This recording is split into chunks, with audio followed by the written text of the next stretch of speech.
Au nom du Père, et du Fils et du Saint-Esprit, ainsi soit-il. Aujourd'hui, en ce jour de l'Immaculée Conception, je voudrais commencer par un texte qui est lu sur le livre tiré du livre de la sagesse, et qui nous montre cette sagesse à l'œuvre, dans l'œuvre de la création dès l'origine. La sagesse incarnée qui est notre Seigneur Jésus-Christ, le Verbe éternel, et qui montre comment, dans l'œuvre de toute cette création, notre Dieu, sa sagesse était présent. Cette sagesse de Dieu était à l'œuvre. Ce Verbe éternel était à l'œuvre dans toutes les œuvres, dans toute leur diversité, les œuvres les plus belles. Dans toute cette destinée de l'humanité était déjà devant ses yeux, qui voyait toutes choses déjà dès l'origine. Lui qui est l'alpha et l'oméga, parmi toutes ces œuvres, bien sûr, cette œuvre sortie purement de ses mains, de cette immaculée conception, par laquelle le salut, elle qui est l'aurore du salut, devait nous être donné, en nous donnant cette sagesse éternelle, qui a pris chair en elle, qui est venue être notre lumière, pour éclairer notre humanité, en l'éclairant et en la réchauffant, la guérir, cette humanité malade depuis le péché originel, malade et perdue comme dans la nuit, elle qui s'est détournée de ce grand jour, de cette sagesse vient sur cette terre pour illuminer, pour éclairer les esprits et les ramener à cette ressemblance de Dieu. Non pas pour en faire des monstres, mais pour rétablir cette création dans ses plans divins. Le Seigneur m'a acquise au début de ses desseins, avant ses œuvres les plus anciennes, dès l'éternité je fus fondé, dès le commencement, avant l'origine de la terre, le chaos primitif n'existait pas encore et j'étais déjà dans la pensée de Dieu. Quand il n'y avait point de source jaillissante avant que ne fussent implantées les montagnes, avant les collines, je fus enfanté.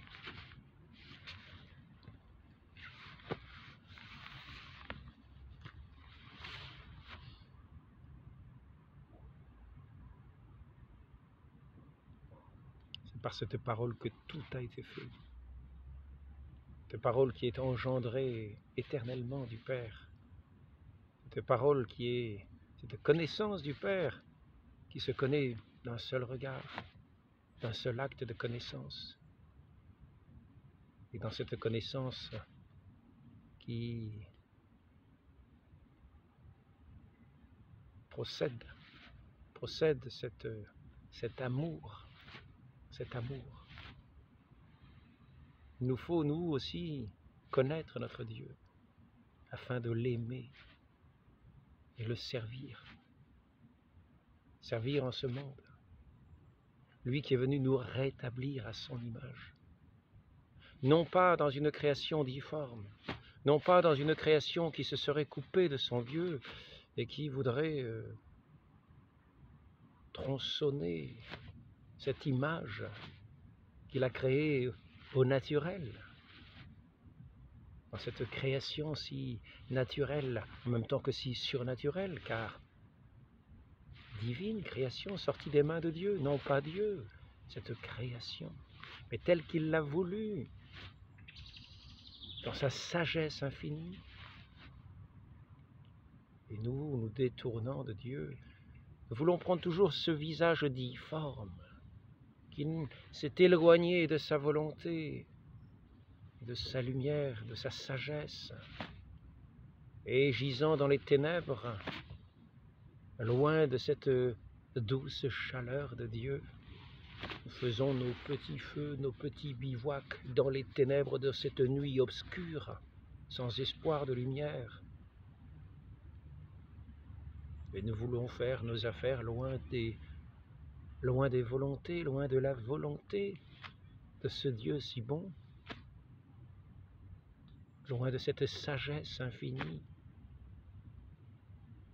Ainsi, nous sommes des aveugles, des aveugles, des aveugles prétendant connaître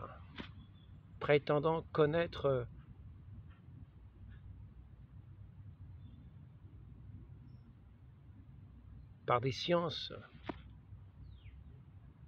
qui n'ont rien de divin, mais qui sont comme des grands aveuglements, comme des rustines posées sur les yeux,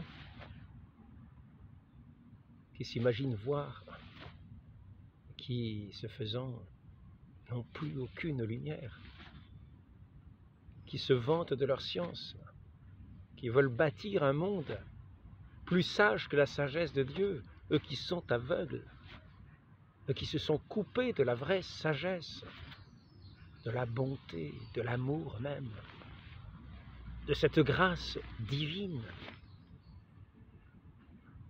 de cette pure lumière pour laquelle l'homme a été fait. Non pas pour se transformer en robot, ni en ordinateur, ni en cycliste bionique, ni en guerrier assassin mécanique, ni en monstre, tels qu'on les imagine. C'est-à-dire qu'on a l'idée que nous sommes des monstres et hop, il faut nous transformer en monstres. Parce que loin de Dieu n'est pas la beauté. Loin de la sagesse n'est pas l'intelligence. Et il est vrai que nos esprits déréglés, chaotiques, ne sont bons qu'à inventer que des monstres d'imagination et dans lesquels nous voulons placer tous nos désirs, toutes nos espérances, tous nos espoirs. Et cela fait nos maladies et notre mort.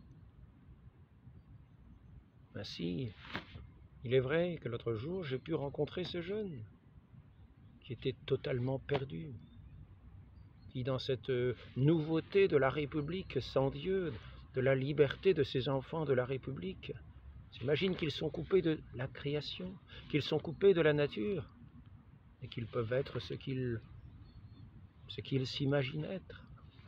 Et lui-même, me parlant, avait du mal à tenir debout. Je voyais son pas hésitant.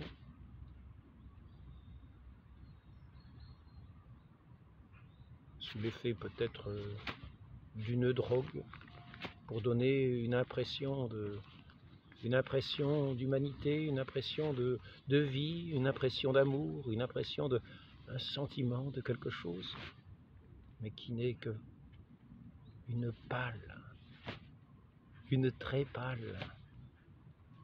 Et ce n'est même pas une lumière, ce n'est même pas une clarté, c'est une obscurité supplémentaire, un abîme supplémentaire.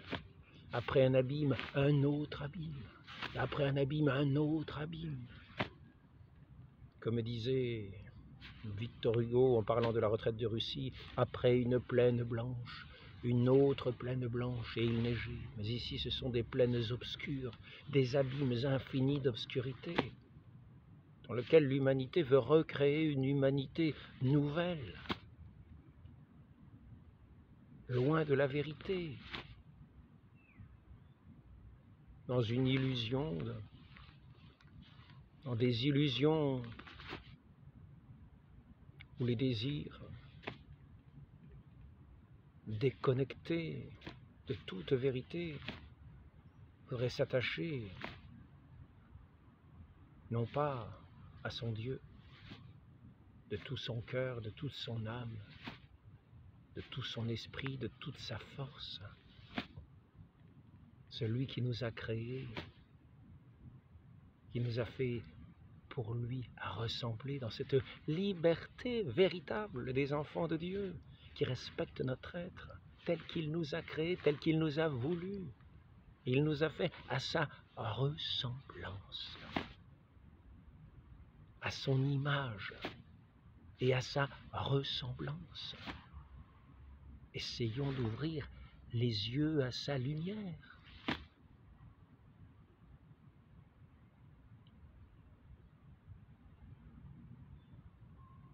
Ne rêvons pas d'un monde loin de ce Dieu qui est notre vie, loin de ce Dieu qui est notre béatitude, notre tout, notre unique espérance. Nous détournons de lui, nous imaginer tel que nous ne sommes pas, tel qu'il ne nous a pas créés.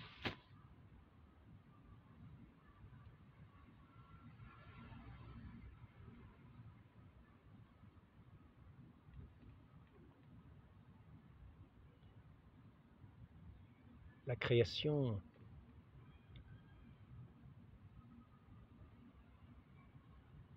s'étale dans le temps.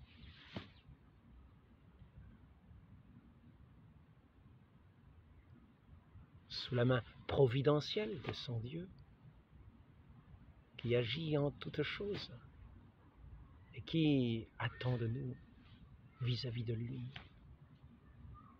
cet acte d'amour, pour entrer dans son royaume d'amour, cet acte de vérité qui est de le reconnaître, de le connaître, et de l'aimer, et de lui ressembler, et non pas de nous déformer à l'image de celui qui nous a induits en erreur, et qui conduit toujours notre humanité à vouloir échapper à cette œuvre magnifique de la création, comme un mépris de la création, comme une injure faite à Dieu dans sa création, à vouloir manipuler l'humanité, vouloir manipuler le génome humain, vouloir manipuler ce code génétique qui est bien plus magnifique que simplement un code, qui est une œuvre divine, qui nous échappe, qui nous dépasse. Nous pouvons effectivement manipuler l'humanité, nous détourner de la volonté de Dieu, être des enfants du mensonge. Mais ce faisant,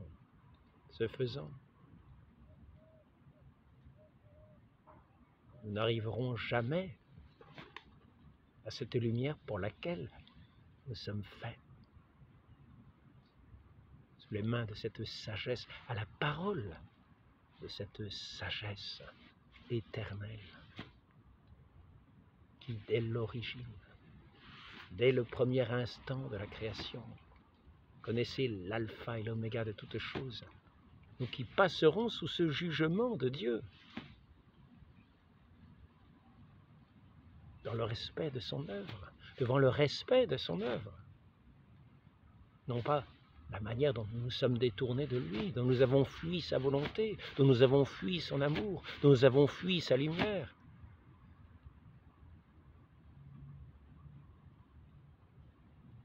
dont nous avons fui notre propre vie, et ce sera là notre jugement.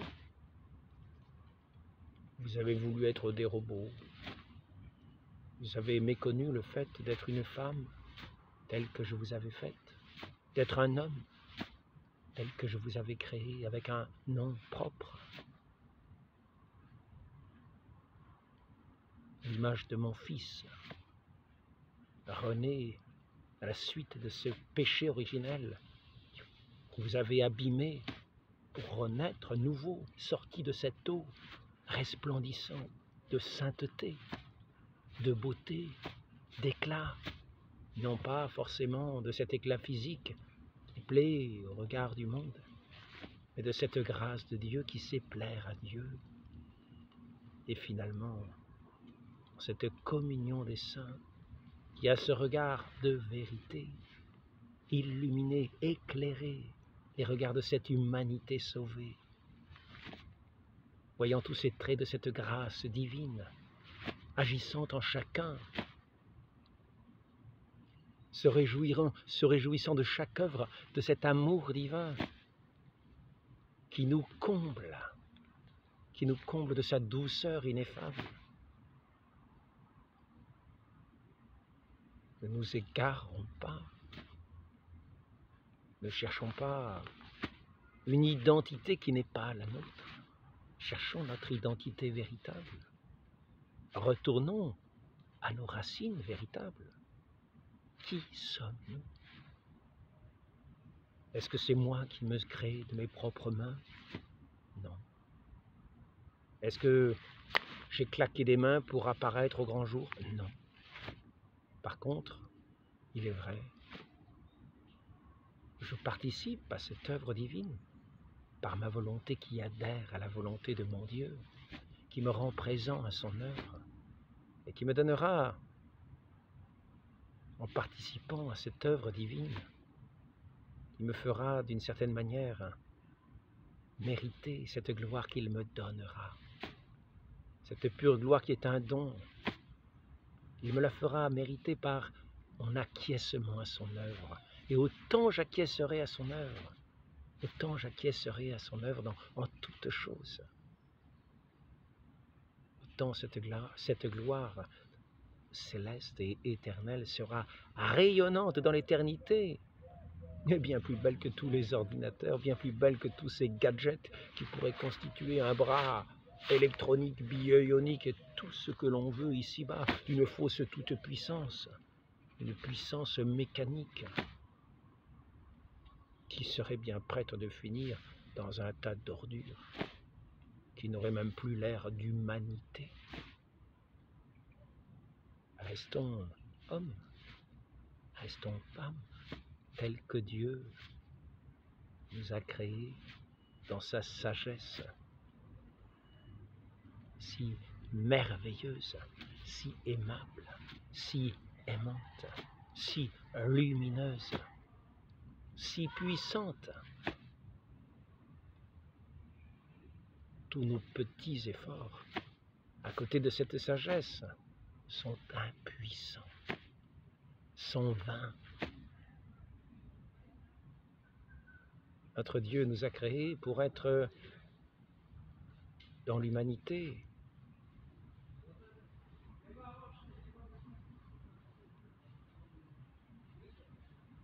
à l'image de cette sainte famille, dans cette diversité, dans cette complémentarité, dans cette humanité, dans cette fragilité et dans cette force qu'il nous donne, dans sa toute providence, nous qui sommes tenus dans ses mains toutes puissantes, dans lesquelles nous n'avons rien à craindre. Demandons à la très sainte Vierge Marie, ce chef-d'œuvre de la création de notre Dieu, qu'il a contemplé dès l'origine, qui se réjouissait de la voir déjà, elle qui n'était pas encore née ni conçue, mais lui qui connaissait toutes choses, se réjouissait déjà de sa venue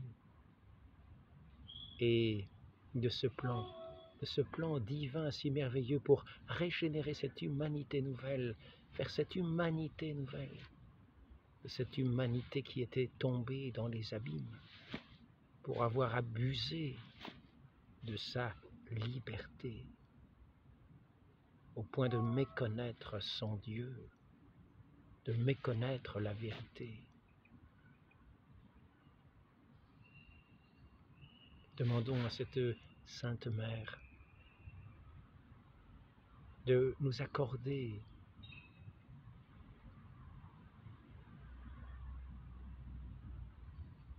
nous qui sommes renés à la suite de son Fils, comme des créatures nouvelles,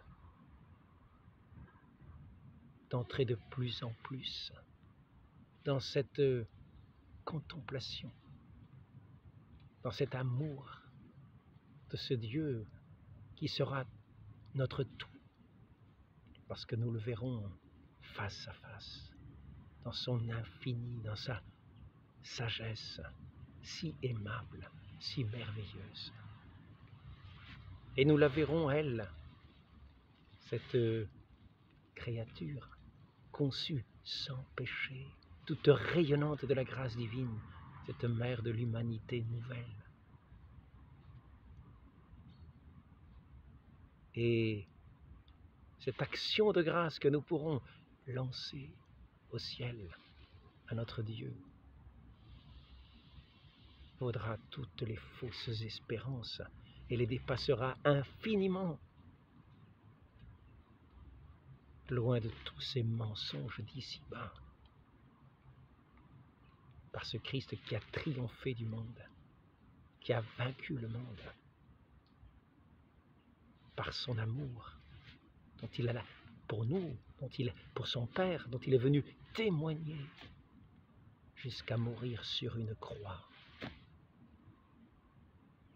et qui nous appelle dans sa gloire infinie, lui qui est ressuscité pour ne jamais mourir. Demandons cette grâce de courir, de nous émerveiller de cette beauté si sainte, de cette Vierge si aimable, de courir à l'odeur de ses parfums jusqu'auprès de son Fils en ce paradis éternel qui nous est destiné. Demandons-lui cette grâce de savoir ouvrir les yeux à la lumière véritable et de les détourner de ces ombres, de ces ténèbres mortelles de ce monde. Ainsi soit-il, au nom du Père et du Fils et du Saint-Esprit, ainsi soit-il.